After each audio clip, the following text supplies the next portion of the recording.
Now, our next speaker, Damon Honnery, is basically Associate Professor of Turbulence Research. How appropriate. But in fact, he's Associate Professor of Turbulence Research in Aerospace and Combustion, in the Aerospace and Combustion Department. Also probably quite appropriate. In the Department of Mechanical and Aerospace Engineering at Monash. So, welcome, Damon. Good morning, everyone. I'm going to talk today about energy greenhouse in the future. They're, of course, inexorably linked.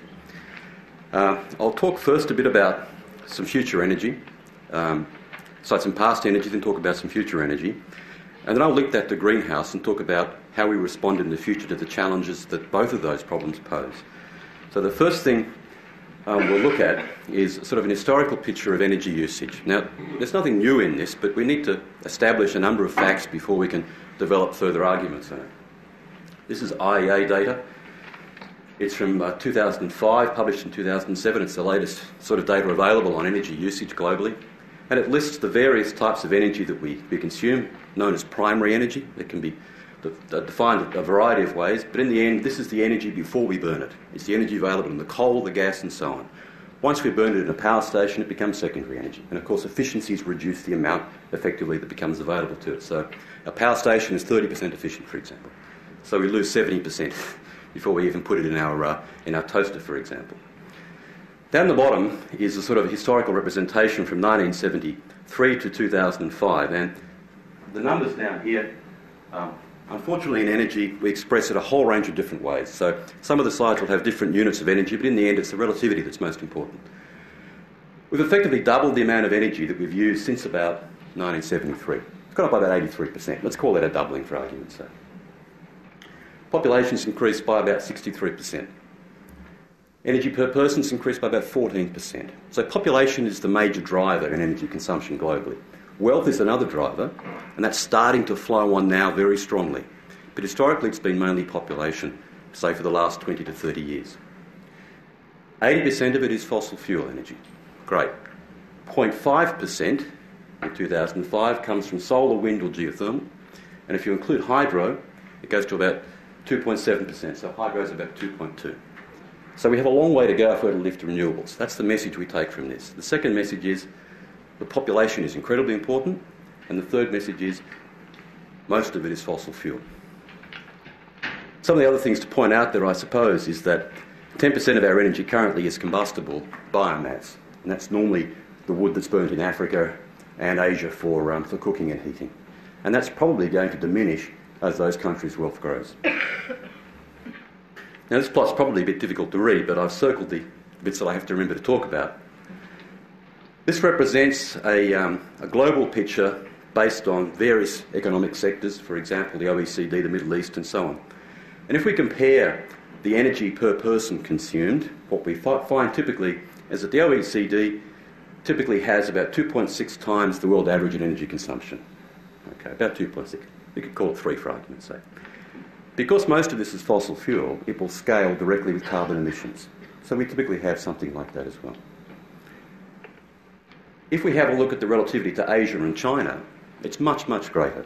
So for Asia, about 8. For China, about 4. Now this is fundamentally important to equity issues when we're dealing with the future, both in terms of global warming and both in energy usage and distribution. Okay. Another important thing to note, if you look at the blue rectangle there, in terms of energy movement, and we saw some of this before, the OECD imports about 1,800 units of energy.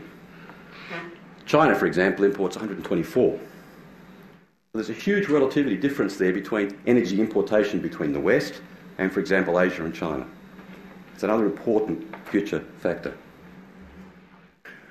All right, that's a historical picture, and of course we could take that right back and the figures just get sillier. What are people saying about the future, though?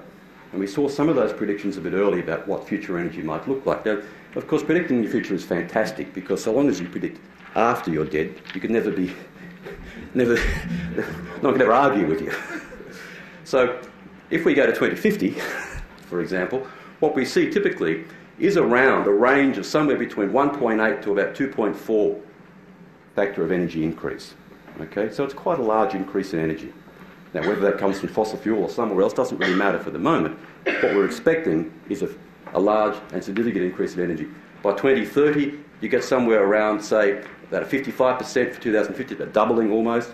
For 2030, it's about 55%, and for 2020, about 30%. Now, this will come quite significantly from population growth, which is expected to be about 50% by 2050, but also wealth will play a big issue here for both Asia and China, as we're already starting to see.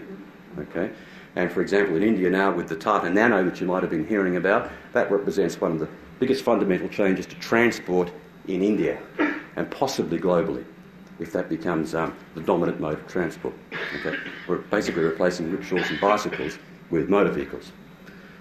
So, energy is growing, it's going to grow with population, but wealth is also going to be a significant factor.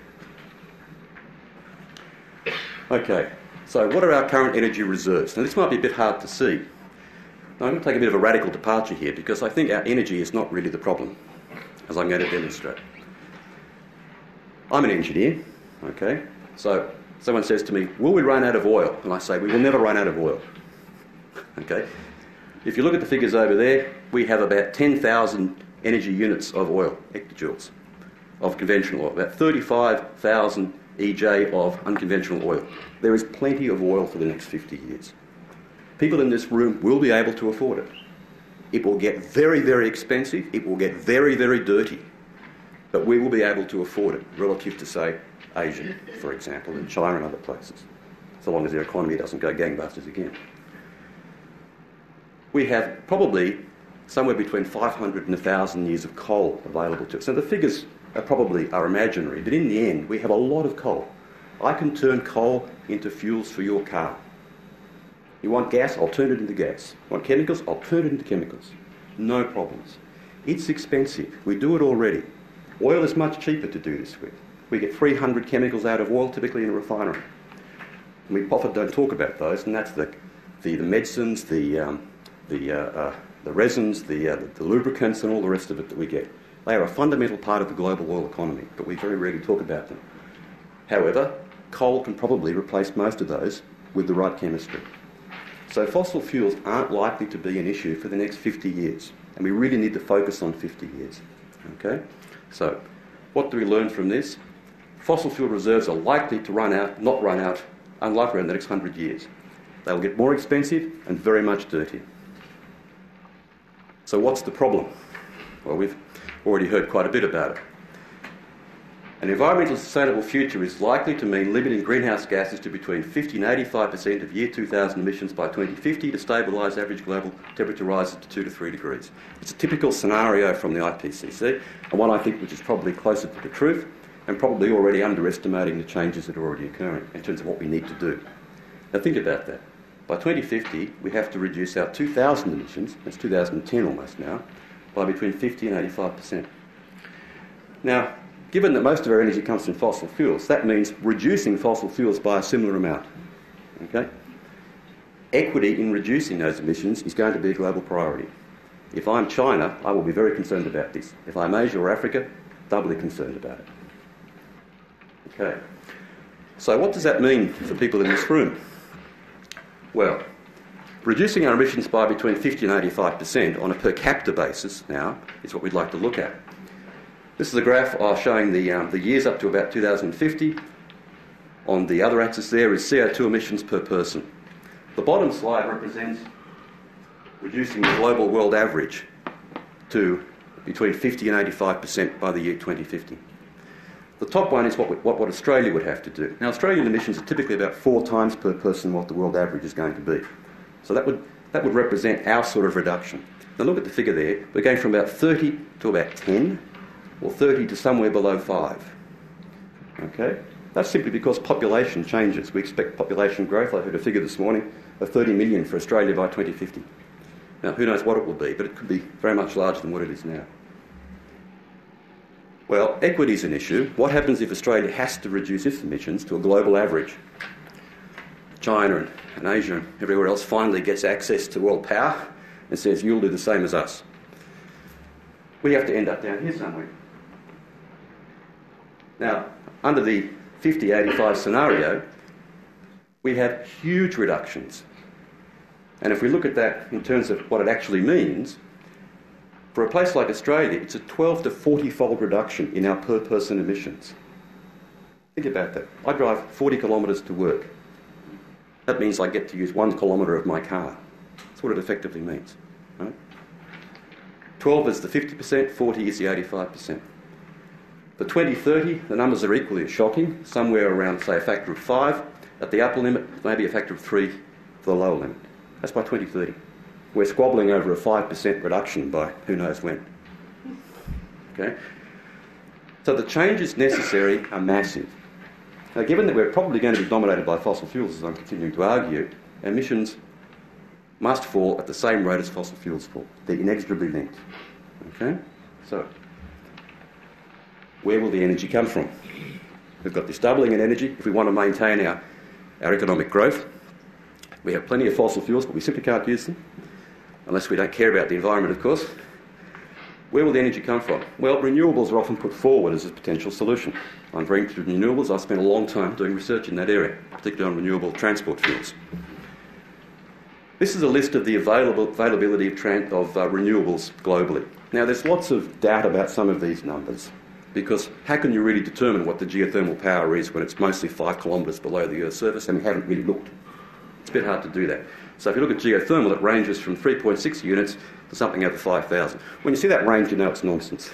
Okay, the upper limit is probably meaningless. So we talk about technical potentials. So that means how much could we economically get and technically get. There are limits in what you can do. The physics tell you that. We currently use about 500 EJ of energy globally at the moment. The lower estimate's about 200. It's most likely about 300 that we could get out of renewables. Right? That's about 50 to 60% of what's currently being used. That is not enough to reduce our emissions to the 50-85 scenario. It's not enough to account for the increase in energy by 2050. Renewables cannot do it. Even if we started now, there are limits to all of these. Okay? The other factor is that if we suddenly switch to renewables right now, it would be based on a fossil fuel economy. The energy to shift comes from fossil fuels. Unless we do it at a rate where we use that smaller bit of excess energy from the renewables to build the renewables. Now, if we had plenty of time, we could do that. So it would be self-sustaining, and ultimately we'd have enough and we could switch all the coal power stations off.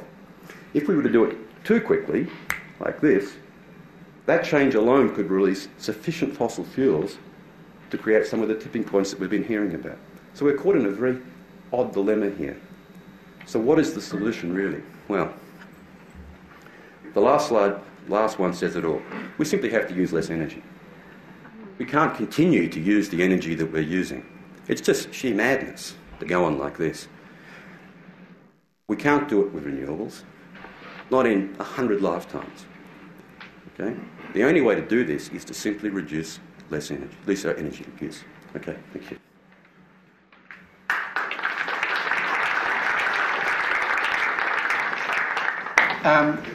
Thank you for leaving us just at that point, Damon. And I take it that you're a sceptic. I mean, we've already seen, and Graham Turner in a moment is going to talk to us about just the technological solutions. So you don't believe there'll be a technological solution to fossil fuels and the emissions, which is what... Well, I think you're talking about geosequestration. No, it's laughable. Utterly laughable. I speak as an engineer, it's laughable. There's several factors here. Okay, we can go to oxy-fuel combustion. We can strip the nitrogen out.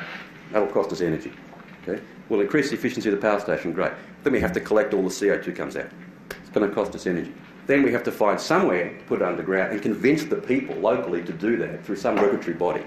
Okay, and if I'm in Europe and I'm in Bulgaria and some country next to me is going to do it, I'm going to be very upset about it. So there's a whole lot of global issues in terms of geopolitics to sort out. It's not going to happen. I mean, and even then, the various people investigating this think that probably maybe 40% of emissions could be done. When?